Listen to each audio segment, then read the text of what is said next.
what steps are being taken to ensure that e-cigarettes and other vaping products are not being marketed as a safer alternative to smoking, particularly to young children? Michael.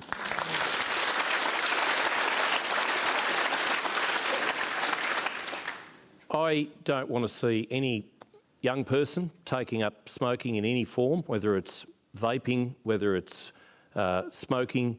I was at a wedding recently where 2 out of every 3 young people, it was like Puff the Magic Dragon. They were vaping, and I dare say none of them had a script to be able to do so. You need a script to be able to vape in this country these days, but there's more than 1 million people vaping. Because of the black market? Well, because of the black market. The difficulty is the genie's out of the bottle, and putting that genie back is almost impossible. Now, I don't want to see young people vaping. I saw the health effects that my father suffered and subsequently died from smoking. I don't want to see years from now, and we're talking about a doctor shortage and a rural health crisis, the young people of today presenting themselves to the hospitals in the future because they vape now. And you only have to ask any school teacher to understand the problem of vaping. That's why I think if we are going to go down this path of regulating it, we manufacture the vapes in Australia so we don't get any of the nasties that we don't know about coming in from overseas.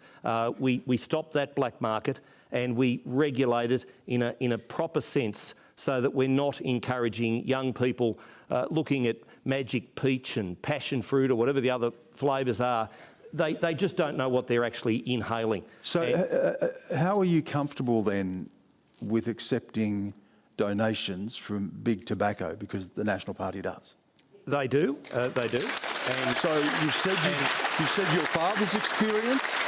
You talked about people going into hospital with these illnesses. Cigarette smoking it's a legal entity in Australia, and we won't even start where Labor's accepting their donations. But you can say no to donations, because we are talking to you about people getting addicted to nicotine.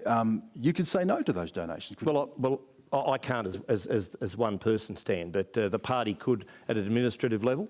But it's a legal product, smoking, and whilst it's a legal product, we won't even start where Labor's getting their donations from. But you're not happy accepting those donations from? Well, I'm not happy with the number of young people vaping. I'm not happy with the million or more Australians vaping. But it's a fact. We must address it.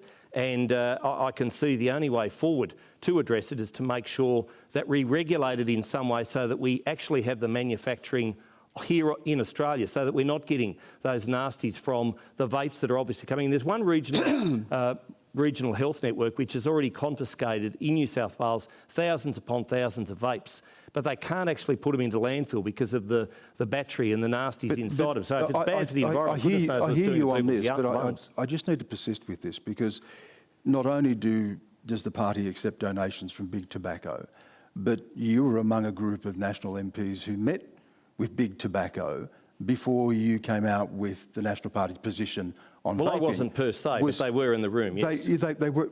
Why such a close relationship with big tobacco? We have a close relationship with any But how does that sit with what you're telling the people here tonight? Well, what I'm saying is there is a problem with vaping in Australia, let's face it. And we have no control at the moment over what's in those vapes, because there are 1 million people vaping, more than 1 million people vaping in Australia. The data shows that. The difficulty is there is probably 990,000 of them don't have a script to be able to do it. Yet we would love it to have worked. We tried that. We tried through the framework that pharmacists, and I appreciate Emma as a pharmacist, and it's just so difficult to be able to control it. So given the fact that there just appears to be a contradiction, though, between the position you're taking against vaping and against people getting hooked on nicotine, and a close relationship with big tobacco, and a meeting that you were at with big tobacco. Well, I understand that people may draw that conclusion, but came out with a position. I've enunciated what I feel about what should happen with vapes. Whether or not the Parliament accepts that and goes forward with that, it is a dilemma. Can I go back to Tyrone? Tyrone, what's the experience that you see of people your age? Are they getting access to nicotine-based vaping products? Yeah, they are, particularly within the Riverina. How does that happen? Well, from what I know, I think people bring these products from Adelaide, and obviously older people who are able to purchase the vapes sort of market them in a sense because of all the flavours and packaging like that to younger kids as well, to the point where I've seen 13-year-olds vaping. within the community. 13. Yeah. Darlene, is this the experience you see as well? Because we also know in our communities, First Nations communities, that cigarettes are still such a big killer, aren't they? Yes. And vaping you're seeing as well? A lot of vaping, yes. It is the alternative. My son will kill me for doing this, but he actually got his door removed off the hinge because I caught him vaping. You caught him vaping, yeah. Yeah.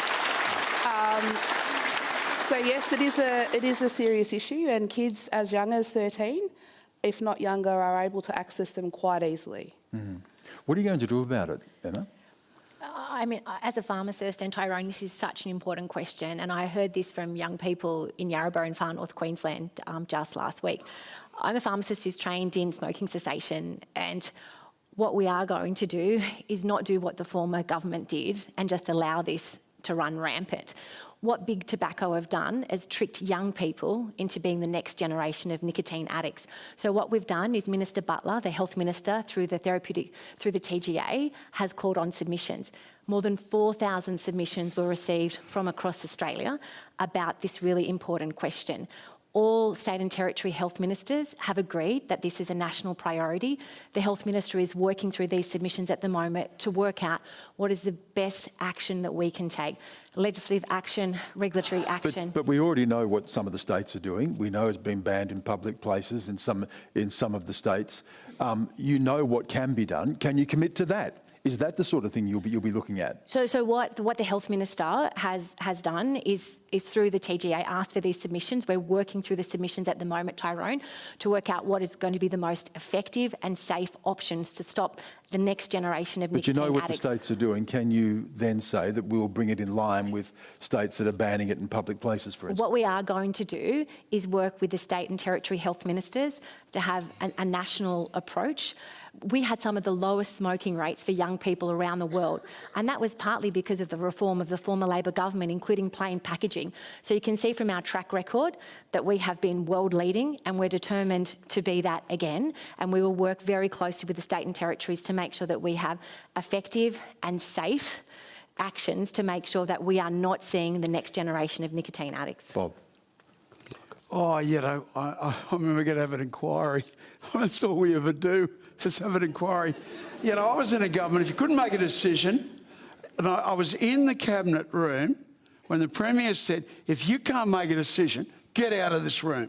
This is not for people that have to have an inquiry every time a problem arises. And with all due respects, the Minister is a lovely lady. But you know, if you can't make a decision, then get out of the way and let somebody else govern Australia, please. And if you think the Liberals are going to do it, I'm not here to play party games, and really it does nothing for politics or government in Australia. If we just come here playing party games, it's your fault, it's your fault. But Bob, what we need to do is make sure that what we do is safe. That's what you always have to do, and we never get around to doing anything. You've only got a year and a half left of government. What should be done? What should be done?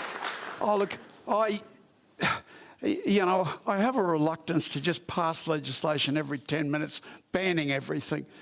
In Queensland, we live in the most restrictive society on earth, and I don't say that lightly. I don't say that lightly. The most restrictive. Every time we have a problem, we go out and pass legislation, start throwing people in jail or punishing them. And I just, you know, I crave for a freer society, a lot more freedom. And as far as this goes, if it's wrong and it's bad, then you ban it, right?